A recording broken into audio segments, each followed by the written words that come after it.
EnhancedTransformations.com. That's what we're doing.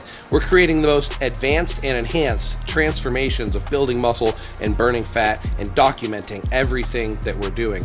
But we want a couple of you to be part of this. We're going to choose a few of you to do these transformations with us, to travel with us and experience it behind the scenes, and maybe even be featured in the next movie or the docuseries. So check out EnhancedTransformations.com.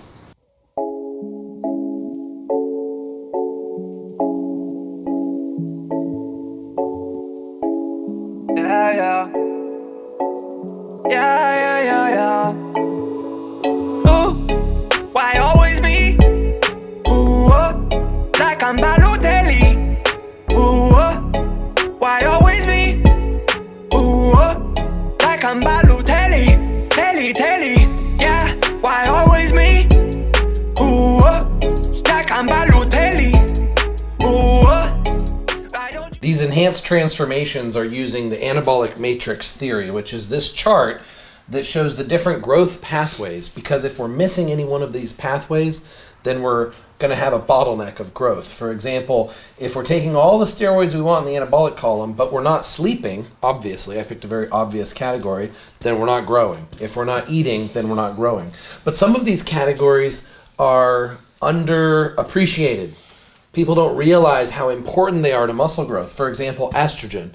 So what we've done is designed a cycle that uses the synergy of all these categories. So we're not actually going as high as people would think on the steroids, on the anabolics, but we are going high on the estrogen, the growth hormone, the insulin, the inflammation, and together they all work to give us what would be 20 to 30 pounds of muscle in 1 month. You see, if we did what most people did and we just focused on the steroid column and maybe one other column like HGH is very popular to do anabolics and HGH, then we're only going to get about 10% of the results. It's when you get the synergy, 1 + 1 = 3, that you get the insane fast muscle building results, or on the flip side, also for a fat loss matrix, you get the fat loss results. It's been really intense on the body. I'm actually developing new stretch marks. This hasn't happened in years. So one issue is growing too quickly, which makes it hard to breathe, which makes it hard to sleep, and also you get stretch marks. So he's very quickly developing some serious stretch marks on his shoulders. Now, Muscle Gels makes a product called Erase that I have that we're going to apply to his shoulders, which is going to correct the, especially since they're new, it's going to be really easy. It'll correct the stretch marks he currently has, and it'll make the skin more elastic, so he's less likely to grow stretch marks. Since we know where his stretch marks are coming, they're across the shoulder, but as we've seen in many other athletes, the stretch marks will spread through the chest and through the bicep. And so we're going to apply the Erase all the way from the chest all the way to the bicep every day. I'm holding a lot of water. I feel pretty bloated, but I haven't gained a lot of fat, at least. It looks like water because I'm looking, I can still see striations in my chest and in my shoulders and my arms. So I don't think I've gained much fat, but I also feel like bloated and puffy.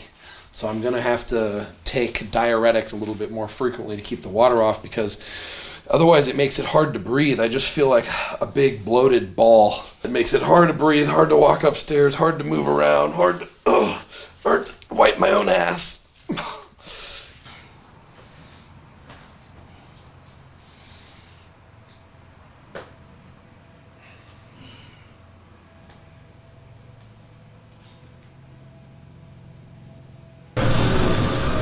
Shirt doesn't have to come off, but if you want to for your filming, it's fine, and shorts are fine as well. What we do at DexaFit is we do body composition, where you can get your body fat, visceral fat, and bone density. We do VO2 max, where you can find out your true fitness and heart health. And then we also do a resting metabolic, where you can find out how many calories you burn at rest. And the people that can do this is anybody. Anybody from the common person ready to start their fitness journey all the way up to an elite athlete. Dude, that is so low. Freaking crazy. You're 7.5 before it's gone down. So I basically lost, at the same weight, I've basically replaced fat with muscle. Fat, so 16.8. No, you lost 0.3. Oh, lost fat. a little bit of fat, but I gained muscle. But how's that if... Oh, because I weigh 228 now. Mm-hmm. Oh, I see. So I lost a tiny bit of fat and gained 4 pounds of lean mass. And you just have a touch more visceral, not much. 0.06, so not much more. All right. We're back at DexaFit to get our body composition analysis. Akash has made some extremely impressive results, gaining 19 pounds of lean mass and only gaining 0.6 pounds of fat. A lot of this fat was stored in his abdomen, visceral fat. Why? Because growth hormone and insulin stores preferentially fat inside the abdomen. So it's definitely working. And what we can learn about the fact that he only gained a little bit of fat is that he could actually be eating more and gaining more muscle faster. And that's even more true for me because my body fat went down. I actually lost body fat and I only gained 4 pounds of lean mass, which means I need to be eating a lot more. Now he's gotten much more impressive results than I have gotten. So why is that? Why is he getting much better results than me? It's the beard. I think there's a couple things. Number one, sensitivity to drugs. Akash cycles, whereas I've been on for 6 years. That is a factor. Even though I switch compounds frequently and I adjust dosages, I do believe there is some benefit to cycling off as far as preserving sensitivity, but that's still something we can work around. I don't think that is my main limiting factor. I believe my main limiting factor is how hard and often I train and how much I eat. We already covered that I could afford to eat more because I'm not putting on fat. I'm actually losing fat, which means I'm in a caloric I'm not in a caloric deficit because I'm gaining muscle at the same time. But if I ate more, I would be gaining a lot more muscle. We want to actually be putting on a small amount of fat. That way we know that we're actually eating enough to gain muscle. That way the food is not the limiting factor. Also is my workout intensity and frequency. Ultimately, we would be training twice a day. Morning, for example, would be a little bit of cardio and some peripheral work, definitely some blood flow, and maybe annihilating one muscle, and in the afternoon would be annihilating some larger muscle group. But instead, I've only gotten 2 really hard workouts in, and those were both with Coach Marco. Although workouts that I did outside of Coach Marco were kind of half-ass workouts that were too short, and so instead of working out twice a day, I'm barely even working out once a day. Which goes to show how impressive the drug protocol is, that I'm still able to gain 4 pounds of lean mass with minimal time in the gym. The food also, I hit some bad days of food insensitivity. I ate some foods like wheat products that messed up my digestive system, made it really hard for me to get enough calories in, and I had to miss a lot of meals. So I think if I would have done the meals correctly and the sleep correctly, I'd probably be up 8 pounds instead of up only 4 pounds, which is still nothing like Akash's protocol.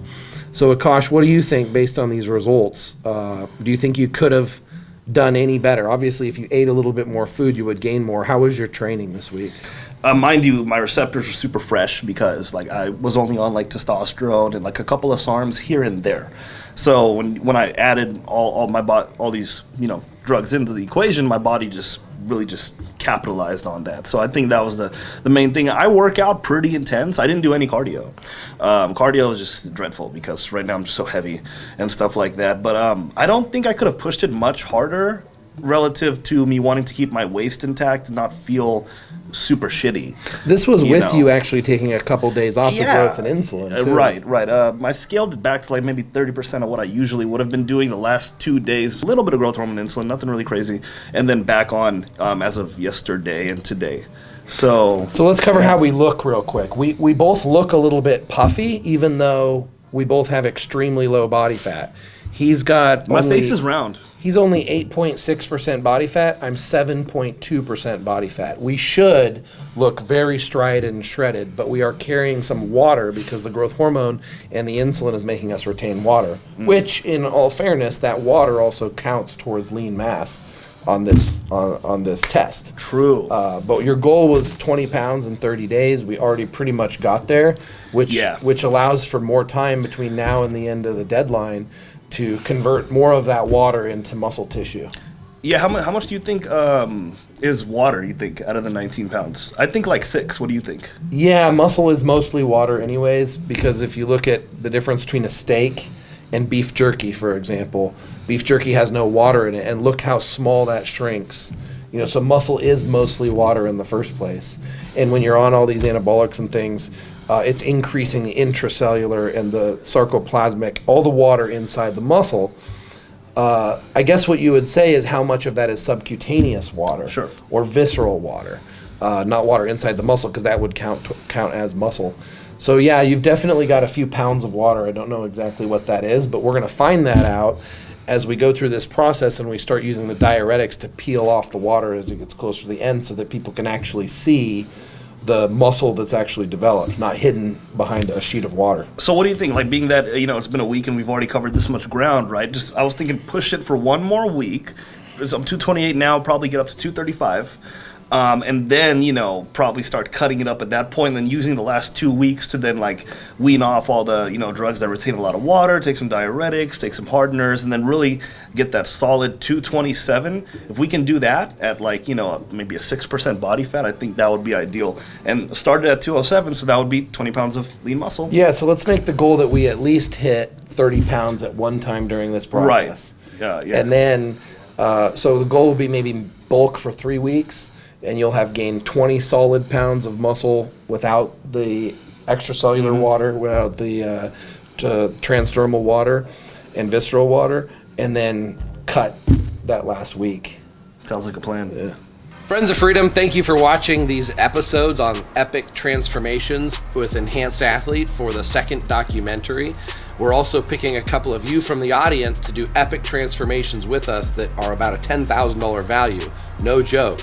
And to possibly be included in the future series and movies. Be swole and swole, Friends of Freedom, pioneers of human evolution. We'll see you at enhancedtransformations.com.